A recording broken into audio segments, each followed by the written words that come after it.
Pernah gak sih kamu tahajud tiap malam tapi hidup masih gitu-gitu aja? Bangun udah susah, mata masih nempel, doa udah panjang, tapi besoknya hati tetap kosong, rezeki tetap seret, dan hidup rasanya gak ada perubahan. Kalau kamu lagi ngalamin hal itu sekarang, kamu gak sendirian. Dan kamu juga gak salah tempat, karena di Ilmu Langit kita gak cuma bahas soal sholat malam, tapi gimana caranya bikin tahajud jadi ledakan energi positif yang nyata dalam hidup. Hari ini kita mulai dari pertanyaan penting. Kenapa tahajud kita seringkali cuma jadi rutinitas? Dan apa yang harus kita ubah supaya tahajud benar-benar berdampak? Ketik angka 77 di kolom komentar sekarang juga. Biar energi positifnya mengalir makin deras dari hatimu ke seluruh penjuru langit. Oke, sekarang kita mulai bahas 3 kesalahan umum yang sering banget bikin tahajud kita mandek energinya. Kesalahan pertama, niat yang masih setengah-setengah. Serius, kadang kita bangun malam cuma karena ikut-ikutan. Dengar kata ustadz, katanya bagus, katanya mujarab. Tapi hati kita belum sepenuhnya pengen dekat. Belum ada rindu, belum ada getaran, belum ada cinta. Kita lebih excited buat tidur lagi daripada berdiri di hadapan Allah. Ini kayak orang lamar kerja tapi gak tahu pengen jadi apa. Cuma ngikut arus, dan akhirnya gak ada daya dorong dari dalam. Kesalahan kedua, terlalu fokus minta. Tahajud dijadikan tempat buat ngelist semua wishlist. Pengen jodoh, pengen rezeki, pengen karir, pengen ini itu. Padahal sepertiga malam bukan tempat belanja. Itu momen paling intim, paling sakral, paling sunyi. Dimana kamu bukan cuma datang untuk minta, tapi datang untuk benar-benar ngobrol. Membangun hubungan, bukan cuma transaksi. Kalau kamu tiap malam cuma datang buat minta tapi gak pernah buka hati, itu sama kayak nelpon sahabat tiap hari tapi isinya cuma ngeluh dan utang. Lama-lama, hubungan itu hambar, kehilangan makna. Kesalahan ketiga, setelah tahajud hidup gak ada yang berubah. Ini paling nyesek. Udah bangun, udah nangis, udah doa, tapi habis itu tetap nyinyir. Tetap iri, tetap marah, tetap merasa kurang, tetap gak percaya diri. Padahal tahajud itu ibarat charger jiwa. Kalau udah dicolok tapi baterai tetap kosong, ada yang salah. Mungkin kabelnya gak nyambung. Atau lebih parah, hati kita lagi offline. Coba sekarang rasakan. Apa tahajud yang kamu lakukan selama ini sudah nyambung ke dalam? Atau baru sampai di kulit luar? Kalau kamu merasa relate sama yang kita bahas barusan, ketik 77 di kolom komentar, biar kita saling dukung, saling ngingetin. Karena perjalanan batin gak pernah instan. Tapi begitu kita jalanin dengan sadar, hasilnya bisa meledak luar biasa. Di bagian kedua nanti, kita bakal bahas kunci rahasia. Gimana caranya mengubah tahajud dari sekadar ibadah jadi kekuatan yang bisa membalikkan keadaan hidup. Kalau di bagian pertama tadi kita udah bahas kesalahan umum yang bikin tahajud mandek, sekarang waktunya kita masuk ke inti rahasia yang sering luput. Bukan cuma soal bangun tengah malam, tapi soal gimana caranya menjadikan momen tahajud sebagai kekuatan yang benar-benar menggetarkan hidup. Yang bikin hati damai, pikiran terang, dan rezeki berdatangan dari arah yang gak pernah diduga. Sekarang bayangin gini. Bayangin kamu bangun di sepertiga malam. Hening. Sepi. Semua orang tidur. Tapi kamu terjaga. Bukan karena insomnia, bukan karena main HP, tapi karena hatimu terpanggil untuk menunduk di hadapan Allah. Dan di titik itulah, sesuatu mulai berubah. Tapi perubahan itu gak otomatis datang. Dia perlu dipicu. Dan untuk itu, ada 3 kunci penting yang harus kamu tanamkan sejak sekarang. Ketik 77 di kolom komentar kalau kamu siap membuka ketiga kunci ini. Biar energi positifnya menyebar dan pintu-pintu kebaikan makin terbuka. Kunci pertama adalah, hadirkan tujuan, bukan sekadar kebiasaan. Banyak orang bangun tahajud tapi gak tahu buat apa. Cuma sekadar rutinitas. Cuma karena takut gak dapat rezeki. Atau karena takut doa gak dikabulkan. Padahal yang paling penting dalam tahajud adalah kehadiran tujuan yang jelas. Bukan tujuan duniawi semata, tapi tujuan untuk menyambung jiwa dengan sumber kekuatan yang sejati. Coba tanya ke diri sendiri. Apa kamu bangun malam ini karena pengen lebih dekat dengan Allah? Apa kamu pengen hatimu lebih lembut? Apa kamu pengen jiwamu lebih kuat? Kalau belum ada rasa itu, bisa jadi selama ini tahajudmu baru sampai kulitnya. Tapi belum sampai ke rasa batinnya. Orang yang bangun malam karena rindu, itu beda getarannya. Dia gak perlu disuruh, gak perlu dipaksa. Dia datang sendiri. Karena ada tujuan yang jelas. Bukan karena takut ketinggalan rezeki. Tapi karena takut kehilangan kedekatan dengan sang pemilik rezeki. Kunci kedua adalah, perlakukan tahajud seperti pertemuan pribadi, bukan sekadar ritual. Sekarang bayangin kamu punya janji penting dengan seseorang yang kamu hormati banget. Misalnya, kamu dapat undangan makan malam pribadi dari seorang tokoh besar. Kira-kira kamu datang dalam keadaan biasa-biasa aja? Atau kamu siapin segalanya? Dari pakaian, ucapan, bahkan cara duduk dan cara bicara. Nah, tahajud adalah pertemuan pribadi. Dengan siapa? Dengan Allah, yang menciptakan semesta. Yang tahu isi hatimu bahkan sebelum kamu mengucapkannya. Yang paham kesedihanmu bahkan sebelum kamu menitikkan air mata.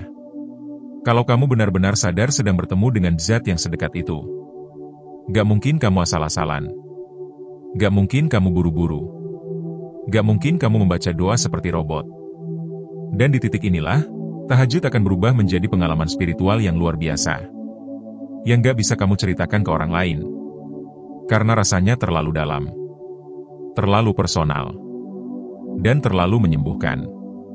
Ada banyak orang yang bilang, sejak mereka memperlakukan tahajud sebagai pertemuan pribadi, hidup mereka mulai ringan. Masalah yang berat gak lagi menekan. Karena hati mereka udah punya tempat kembali. Punya tempat curhat. Punya tempat istirahat. Kunci ketiga adalah, sambungkan hasil tahajud ke aksi nyata. Ini penting. Tahajud yang kuat itu bukan cuma dilihat dari berapa banyak rakaatnya, tapi dari seberapa besar perubahan sikap setelahnya. Kalau setelah tahajud kamu jadi lebih lembut, lebih tenang, lebih mudah memaafkan, itu tandanya tahajudmu sudah menyentuh lapisan dalam. Tapi kalau tahajud cuma berhenti di sajadah, lalu siangnya kamu masih suka ngomel, nyinyir, iri, bahkan nyakitin orang, itu tanda ada yang belum beres. Tahajud yang benar itu kayak tanam benih. Hasilnya harus tumbuh. Minimal dalam bentuk akhlak. Kalau gak tumbuh, berarti ada yang gak nyambung. Dan jangan salah, aksi nyata itu bukan cuma dalam hal ibadah, tapi juga dalam kerja, dalam sikap, dalam perlakuan ke sesama.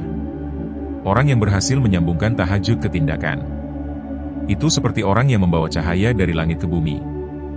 Apa yang dia lakukan jadi berkah. Apa yang dia ucapkan jadi penenang. Apa yang dia rencanakan jadi terbuka jalannya. Kalau hari ini kamu merasa tahajudmu belum menyala, coba cek 3 hal ini. Sudahkah kamu hadir dengan tujuan? Sudahkah kamu memperlakukan tahajud sebagai pertemuan pribadi? Dan sudahkah kamu menyambungkan hasil tahajud ke sikap nyata di kehidupan harian? Ketik 77 kalau kamu merasa ini relate dan bikin kamu ingin memperbaiki. Biar kita semua sama-sama saling menguatkan. Karena sejatinya tahajud bukan untuk mereka yang sempurna, tapi untuk mereka yang terus ingin diperbaiki. Yang hatinya belum tenang, tapi pengen belajar tenang. Yang hidupnya masih berantakan, tapi pengen diperbaiki dari dalam. Dan saat kamu mulai melakukan 3 kunci ini dengan konsisten, kamu bakal ngerasain sendiri. Gimana doa yang dulu rasanya hampa, sekarang jadi penuh getaran. Gimana hidup yang dulu mandek, sekarang mulai bergerak. Dan gimana hatimu yang dulu gampang goyah, sekarang jadi lebih kokoh. Tahajud bukan buat ditakuti. Tahajud adalah hadiah. Hadiah dari Allah buat orang-orang yang mau datang tanpa pamrih. Datang hanya karena cinta. Karena rindu. Karena ingin kembali menjadi manusia yang utuh. Jadi, kalau kamu merasa hidupmu lagi stuck, kalau kamu ngerasa doa-doamu kayak mandek di langit-langit rumah, kalau kamu ngerasa semesta kayak diam aja gak ngasih tanda, mungkin ini waktunya untuk berhenti menjadikan tahajud sebagai rutinitas. Dan mulai menjadikannya sebagai momen sakral yang kamu tunggu-tunggu setiap malam. Gak perlu panjang. Gak perlu banyak. Yang penting nyambung. Yang penting jujur. Yang penting datang dengan hati. Dan jangan lupa, orang yang bangun di sepertiga malam bukan orang sembarangan. Mereka adalah yang dipanggil, yang dipilih, yang diberi waktu khusus untuk bersandar langsung pada Sang Penggenggam semesta. Kamu termasuk salah satunya. Dan itu bukan kebetulan. Ada satu hal yang sering bikin orang nyerah di tengah jalan dalam perjalanan tahajud. Bukan karena ngantuk. Bukan karena males. Tapi karena merasa gak ada perubahan. Udah bangun.